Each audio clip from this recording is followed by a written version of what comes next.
Здравейте! Ще ви покажа как да връзвате вратовръзката си. Първо я слагате около врата си, като внимавате да не е усукана, защото това ще ви убива като я носите. Тънкият и край трябва да бъде от лявата ви страна, а дългия от дясно, като гледа с лицевата част напред. Всеки производител слага една малка тънка линийка по диагонал, с която показва къде да бъде направен самия възел. Сега хващаме и прекарваме дългата част върху късата, точно на място, където е влязано с линийката. Помнете, че късата част ще бъде статична, възела се изпълнява, като се движи само дългата част на вратовръзката. Хващаме я, след като вече я прекарахме отгоре върху късата. Хващаме я и я прекараме отвътре навън.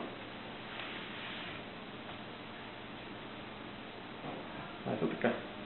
Следващата стъпка, хващаме отново дългия край, прекарваме го отзад зад възела, да мине отдясно и след това от външната страна го прекараме навътре през отвора.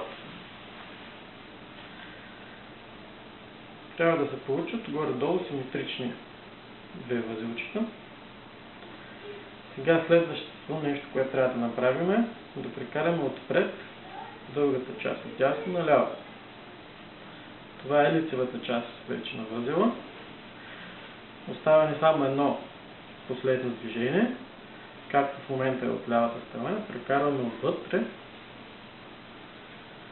навън, като последната щриха е да пуснем ето от тук, да мине края на дългата част на вратовръзката. Ето така. Направяме отвътре да е равно и нашия възел е готов. Сега, за да го оформим, хванем ли долния край на възела и претърпаме дългата част, той ще се стесни. Отгоре може да го нагласим. Ето така. Колкото повече стягате, толкова по-малък ще стане възела. Както ви харесва, така го носете. Сега, хващайки късата част, предърпваме нагоре и го нагласим да ни е удобно около врата. Не трябва да е много стегнато. Спускате яката.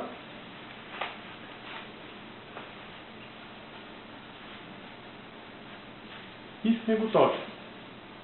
Сега има една малко неприятна част, че може да се разминават двата края на вратовръзката.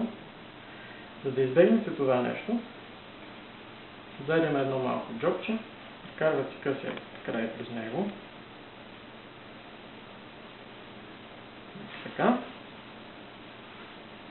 И сега те са заедно. Ако искате изцяло да е фиксирана, да не се мърда, използвайте щипка за вратовръзка.